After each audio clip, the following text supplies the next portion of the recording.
To record three. Hello, everybody.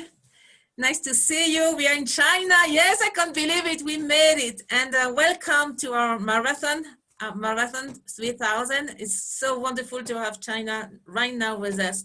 We are with Kang, and she's the director of Aura Academy International. It's a beautiful school in Beijing. I knew the school. I knew the two schools actually.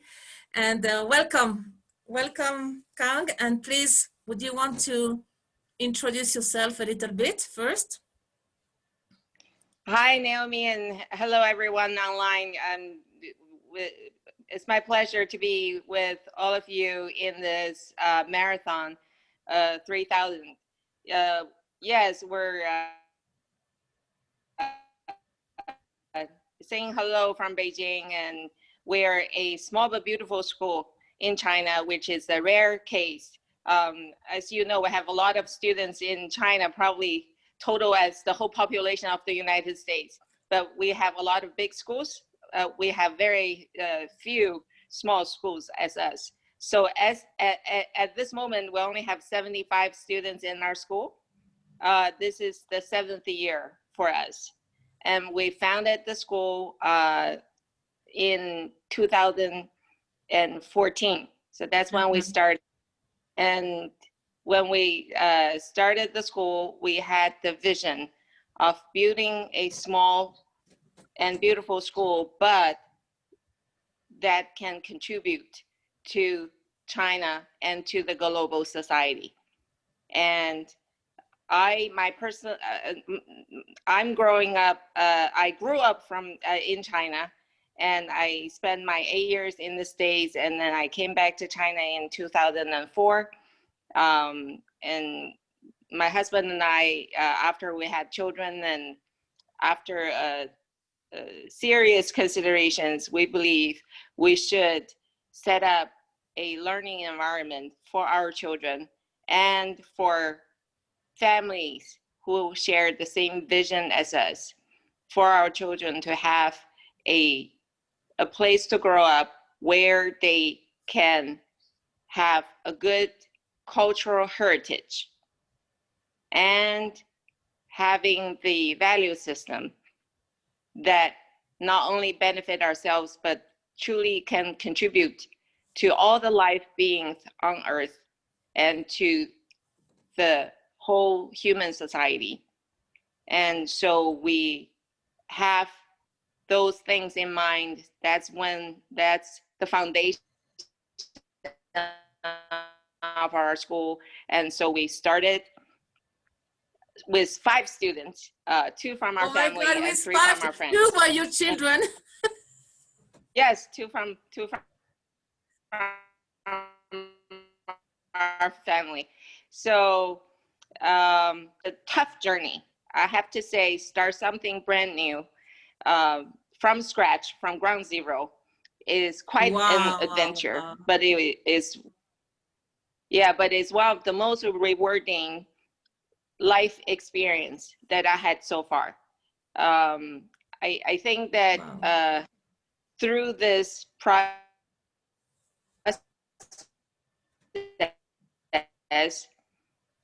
we believe can endure, and what we could do for ourselves and for others. And so our school, Aurora Academy International, it's a school, first of all, rooted in the Chinese culture. And we believe what is local is global. For all of us in an era of globalization, we more or less start to lose our own cultural identity to the global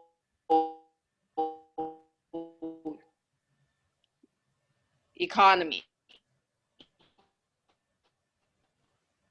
if I could put this, in different parts of the world. Maintaining and thriving in our own cultural heritage is the best way to contribute to the diversity.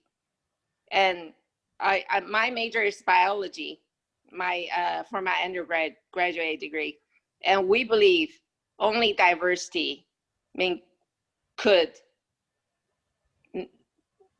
realize a good balance. In any ecosystem, diversity means healthy. Correct. Correct. For everyone. Correct. So correct. having the culture diversity, it's a good way to set a good support for the human society to go forward.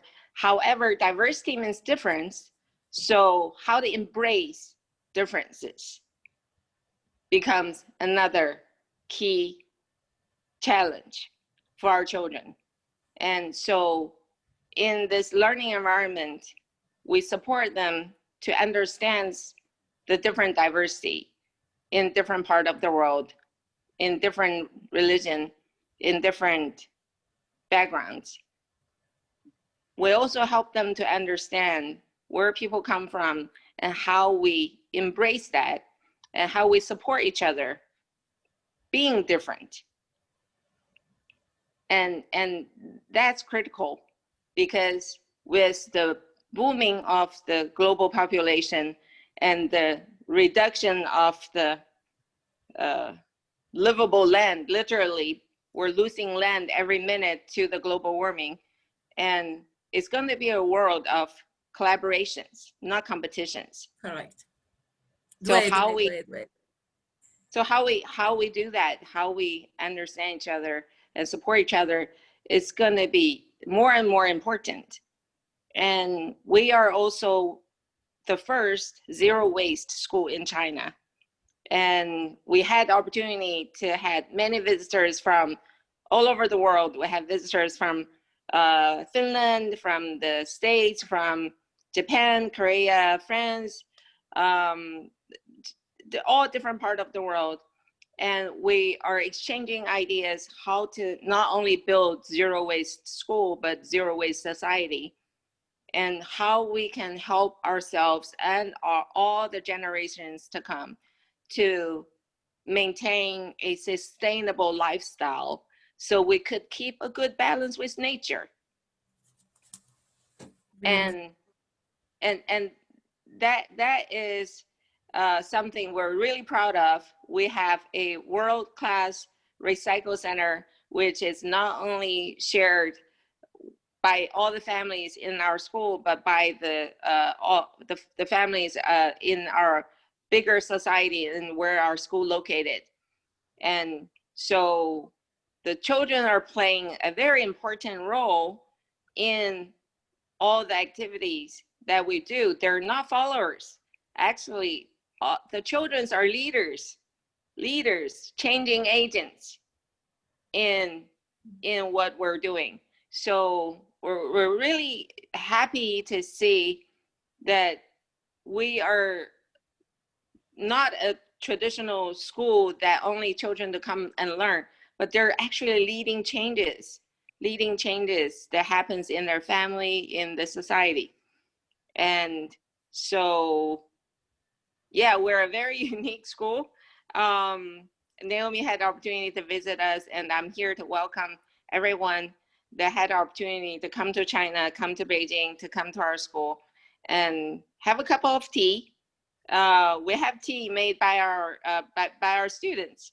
Our students have many field trips, and domestically and internationally. And one of the field trips they make in grade 1 by themselves, leaving the family, is to Suzhou, China, the southern part of China, to learn how to make tea and how to learn how to the agriculture industry how they are affecting our environment in a bigger scale. And we have a tiny organic farm on campus, but we're also taking our children to see the bigger world and to see how the real world is, how people live. And when we go there to learn how to make tea, they start from picking the tea leaves and how to cook the tea to make it. We learn how to make green tea, how to make red tea. But also when we finish picking the tea leaves, going down back to the village from the tea mountain, and we pick up all the trash along our way. And so one of the missions for our children and for all the teachers in Aurora is to make places better. Beautiful. Wherever we go, we will make that place a better place. A better place, not only environmentally beautiful, cleaner, but we're also trying to plant seeds to places where we go in the society of helping them to become a better place sustainably, a more sustainable place. So I'm very proud, just to give this as an example. The first year when we went there, that's 2014, there are a lot of waste, trash, and was tossed out on the roadside by the tourists, by the workers in tea season, which they don't have time to go home to have breakfast or lunch, so they brought a lot of instant food onto the tea mountain, and that was left there. And the last time we went there, the amount of garbage that was on the tea mountain have reduced 80% compared to the first time when we went there. 80%. 80%. So every time we go, not only we pick out the garbage, and well, we also try to persuade the villagers to do the same, to getting into a habit of going up, picking the tea, but coming down to pick up all the garbage along the way. Beautiful.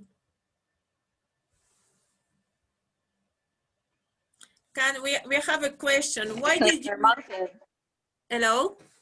Can you hear me? Yeah. Yes, yes. Oh, we lost the signal a little bit. Why did you call the school Aurora? In Spanish, Aurora. Okay. Why? Yes, Aurora. I think we all know what Aurora is, and it has a few meanings. And one of the interpretation of Aurora is the first light in the dark. And we believe the lights are coming, the light of human society is coming. We went through a very dark tunnel of industrial age. We made the economy booming, we made the population booming, but we did not make the wisdom booming. And we have lost a lot of values and heritages and even religion in this in this very dark tunnel. And now I think we all are going through it. And I think the virus, the pandemic, has played a huge role in this process. The virus has kind of has pressed a pause button on all of us to help us to think what we really want, what we really need, who we really want to become. And so where we're going, all of us. When my master major is environmental science, the first class I had with my professor that she shared is, we are in such a tiny little planet called Earth, and we have a spaceship economy that all of us packed in this tiny little planet. And if we're not helping each other to living a better life, then where are we going exactly?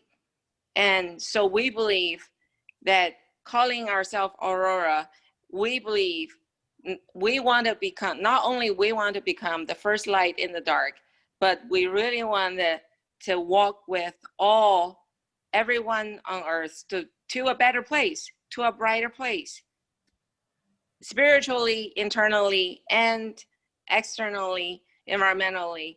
And we believe that keeping the balance of yin and yang, that's from the Chinese culture and Chinese philosophy, externally, internally, when we have a good balance with ourselves, with people around us, that's close to 7 billion people right now, and maintaining a good balance with all the life beings on earth is very, very important for all of us.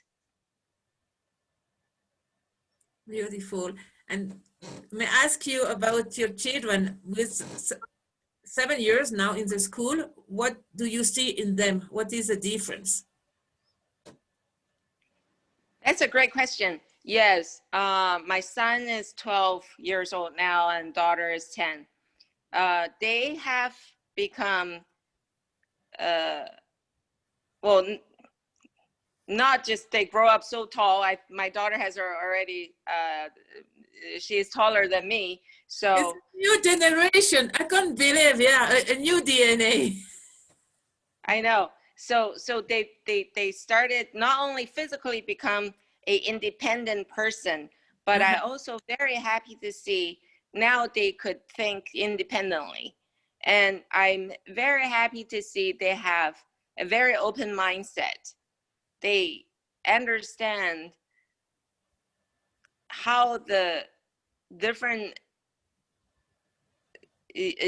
how their actions plays the impact on others, on the environment, and they are able to make decisions on their own based on the value system that's slowly developed within them to understand the consequence of their actions. And I think it's consciousness. I think the development of the consciousness within them to understand their impact, their actions, how that impacts others, how it impacts the world. I'm very happy to see that. I know they still have a long way to go in terms of growth, self-development, and testing themselves in the real world. But just in the past 6-7 years, I'm really happy to see that they're starting to form this very open mindset. They're very open to different ideas, and they respect other people's ideas. And I think that is something that we wanted to nurture, and I'm happy to see that's becoming part of them. Beautiful. Kang, what would be your recommendation to the teachers and the parents who are watching the marathon right now, especially after all this year 2020 so special? This year push us forward definitely. What would you recommend? I would recommend we slow down even more. I would recommend that not only the students, but all the teachers around the world to slow down. Slow down doesn't mean we stop growing, doesn't mean we stop learning, but to really slow down to think about what is really meaningful and critical in life. There are several questions we often go back to in the whole process of founding this school. The first one is, what is human? The second one is, what is life? And what, going through this beautiful process of life from birth to death, what are we exactly here for? And what is education? It's a process of giving or taking or sharing. And what seeds are we planting in our children's heart? And the world is changing. The information technology has really made the human tribal knowledge so tangible that as long as you have a smartphone, you can have access to almost everything, anything. And the learning process changed, especially with this pandemic. So many people are learning online. The whole globe, the whole world is learning online almost. Yeah, we do the marathon online. I know. And it's amazing, isn't it, Kang? It is amazing. It is amazing. We had half a year in China. We're the very first school in China that offers live online classes. We started our online classes on the 4th of February. Wow. And the students and the teachers are offering live classes like what we're doing here. And the students are learning from their homes. And so it's very effective, actually.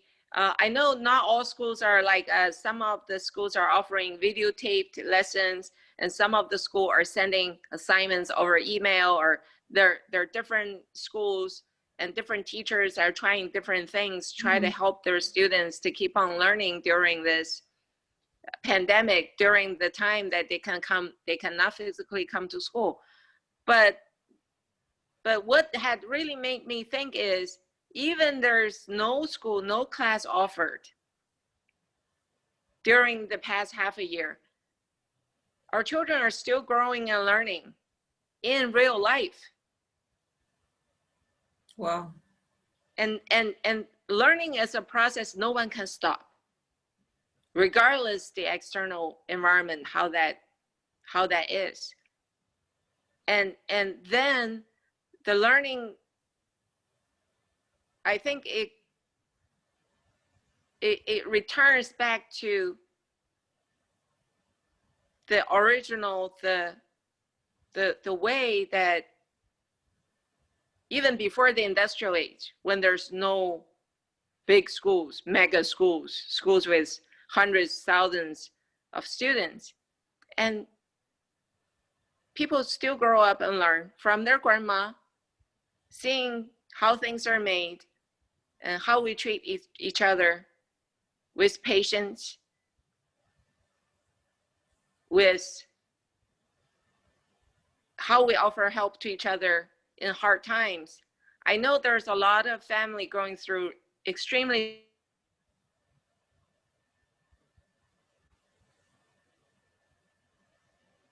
I know there are a lot of family are going through extreme difficult times during this pandemic. Correct. Everyone's stuck in the same house.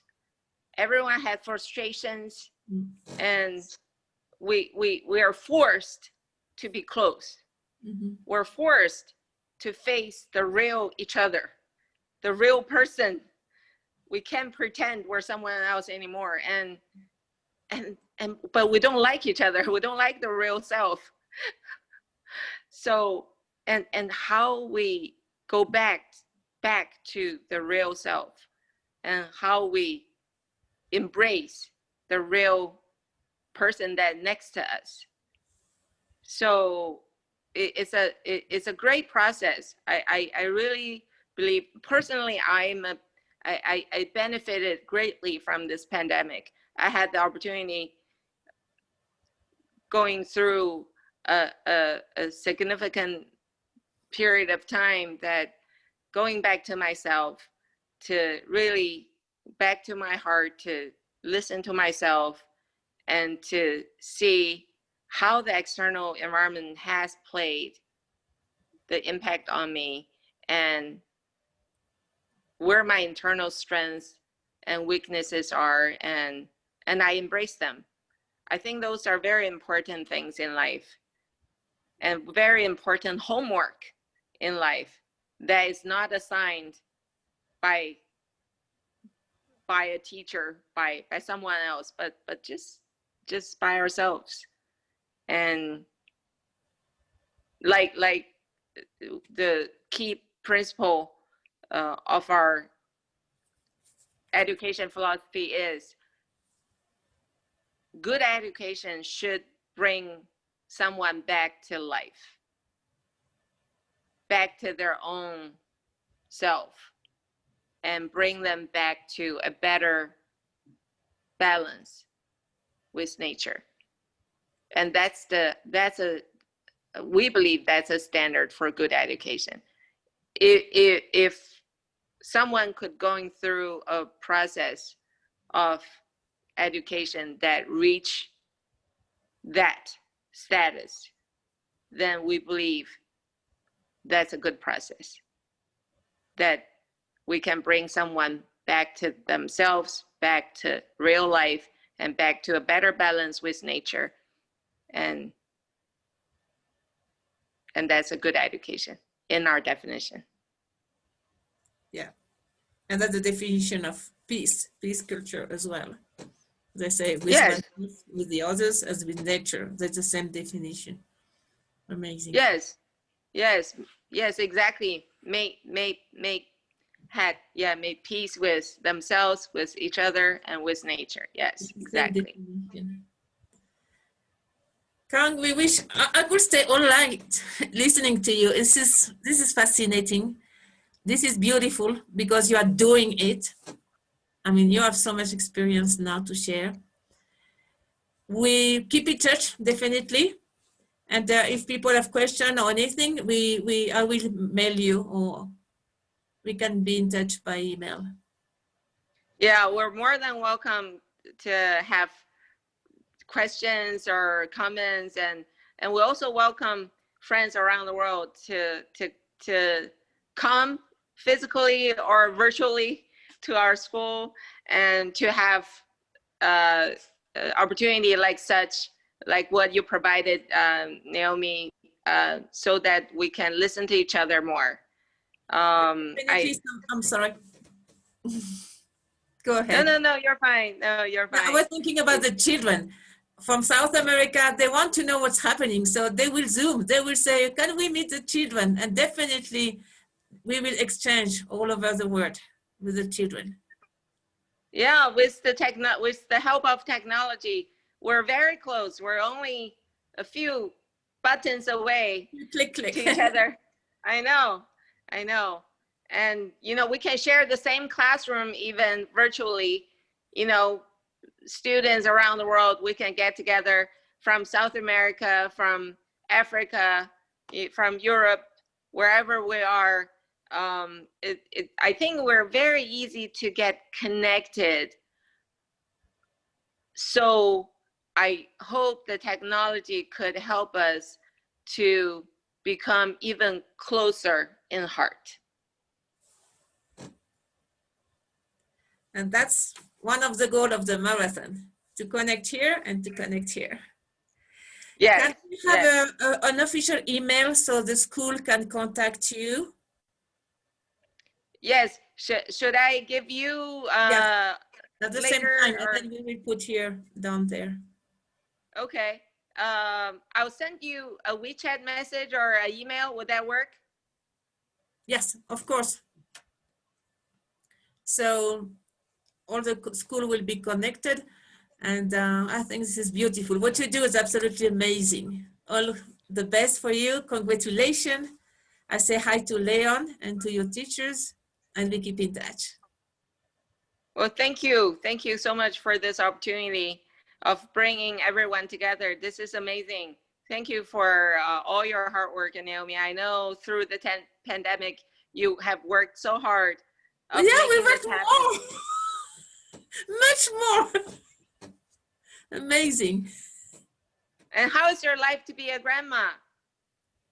Well, I can see my granddaughter now. She's big. She's 7 months old. She's beautiful. She's very clever. She plays trick on the dad. She's amazing.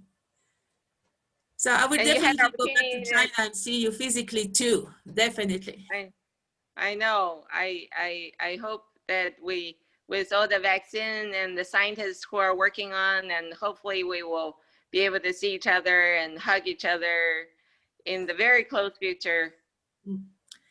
I left a piece of my heart in China. I mean, this is a very, very strong country, and I do love China so, so much. So we are in touch. Okay, well, I love your vision. I love your vision. I love the way you interconnect everything. It's beautiful. Thank you. Thank you. And yeah, and thank you for all the support you have provided. And really, really is very important that we are helping each other, especially all the small but beautiful schools around the world, and to help us get connected, to giving us the spiritual support, mental support. All those are very important to us. So we're very grateful. Thank you so much. Thank you. And please take care. Bye. Bye-bye. Bye-bye.